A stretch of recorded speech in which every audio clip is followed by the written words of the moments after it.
COVID-19 can be characterized as a pandemic.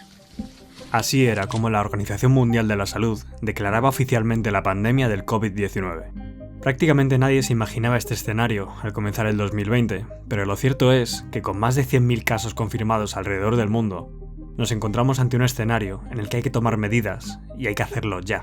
Si observamos los países más afectados, estas medidas pasan por restringir el movimiento y la concentración de gente en las zonas más acusadas. O dicho de otra manera, es muy posible que en muchos países pasemos a una fase de cuarentena. Pero no va a ser una cuarentena normal. Nos encontramos ante un escenario sin precedentes. Nunca antes en la historia se había declarado cuarentenas de tanto volumen poblacional. Y mientras todo el mundo habla de las muertes y del impacto en la economía, me preocupa personalmente que nadie esté hablando de los efectos psicológicos que tiene encerrar a tanta gente en sus casas. Vamos a ver qué es una cuarentena, qué efectos tiene sobre nuestra salud mental y cómo podemos sobrellevarla de la mejor manera posible.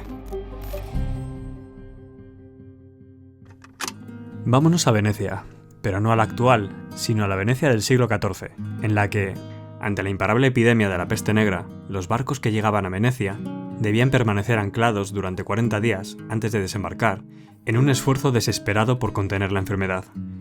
Estos 40 días de aislamiento, o 40 giorni, son el origen de la palabra cuarentena, y desde entonces se ha demostrado como una medida eficaz para luchar contra las epidemias, pero quizá a un alto coste.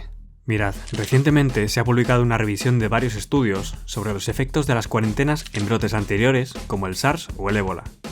Sabemos que el aislamiento, especialmente si se prolonga más de 10 días, constituye un factor de riesgo para desarrollar síntomas psicopatológicos como estrés, agotamiento, ira o inestabilidad emocional. Pero los más comunes son el bajo estado de ánimo, con una probabilidad del 73%, y la irritabilidad, con un 57%. A primera vista parecen datos alarmantes, pero desde luego no sorprendentes, si tenemos en cuenta que el ser humano es un animal social que necesita el contacto de los demás. Por favor, dime hola. Ante esta situación, no todo el mundo es igual de vulnerable. La gente que se ve obligada a dejar de trabajar es más propensa a desarrollar estos síntomas, especialmente los autónomos o aquellos que necesitan de su trabajo diario para poder subsistir.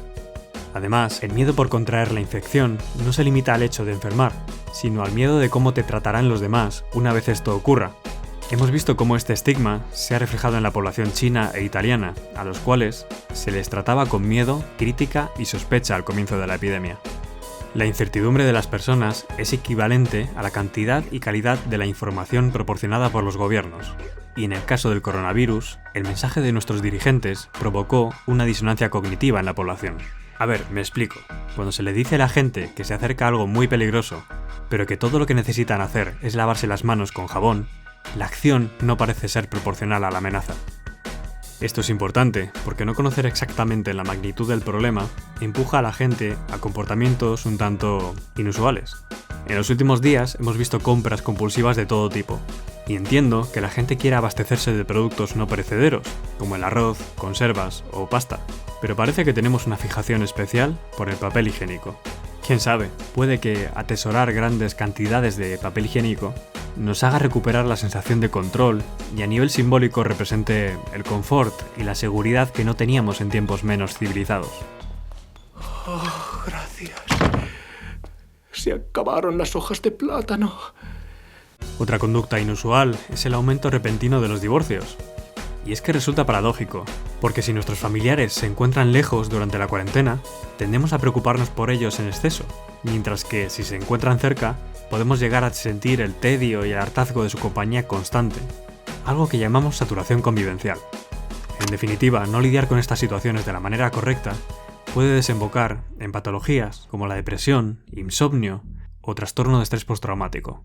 Pero esto no significa que te tenga que ocurrir a ti. La forma en la que gestionamos la situación determina si tendremos estos problemas o no. Por ejemplo, sabemos que para la gente que tiene que trabajar desde casa, algo muy efectivo es crear una rutina con horarios fijos, intentar separar la zona de trabajo de la zona de descanso y, por supuesto, no trabajar en pijama. Por lo demás, tenemos que mantenernos entretenidos realizando ejercicio físico o manualidades con, papel higiénico. No, en serio, aprender a cocinar, leer, cualquier cosa vale con tal de desconectar un poco. Porque estar informados es importante, pero hay que evitar la sobreinformación. restringir el visionado de los informativos y el uso de las redes sociales, ya que nos puede generar una ansiedad excesiva. Vamos a intentar utilizar la tecnología para conectar con aquellos que están lejos y nos echan de menos, pero también respetar el espacio de los que están cerca, permitiéndoles disponer de cierta intimidad siempre que sea posible. Y si es necesario, crearemos normas de convivencia en la casa para que todo esto funcione. Es fundamental hacer partícipes a los más pequeños de la importancia de la situación. Deben comprender que la cuarentena no se debe al miedo por contagiarnos, sino porque de este modo estamos protegiendo a las personas con una salud frágil. Hola. Y quizá este es el cambio de mentalidad que tenemos que hacer todos. Puede que en algunos momentos sea duro. Por algo la privación de libertad se utiliza como castigo, pero debemos comprender que esto es un pequeño sacrificio que hará que todo vaya mejor en el futuro. Estamos ante una situación sin precedentes, y aunque quizá me haya enfocado en lo negativo, estos días hemos visto voluntarios haciéndose cargo de las personas mayores, gente dispuesta a cuidar niños mientras sus padres trabajan, y actos de unidad y apoyo a nuestros sanitarios. Juntos lo superaremos.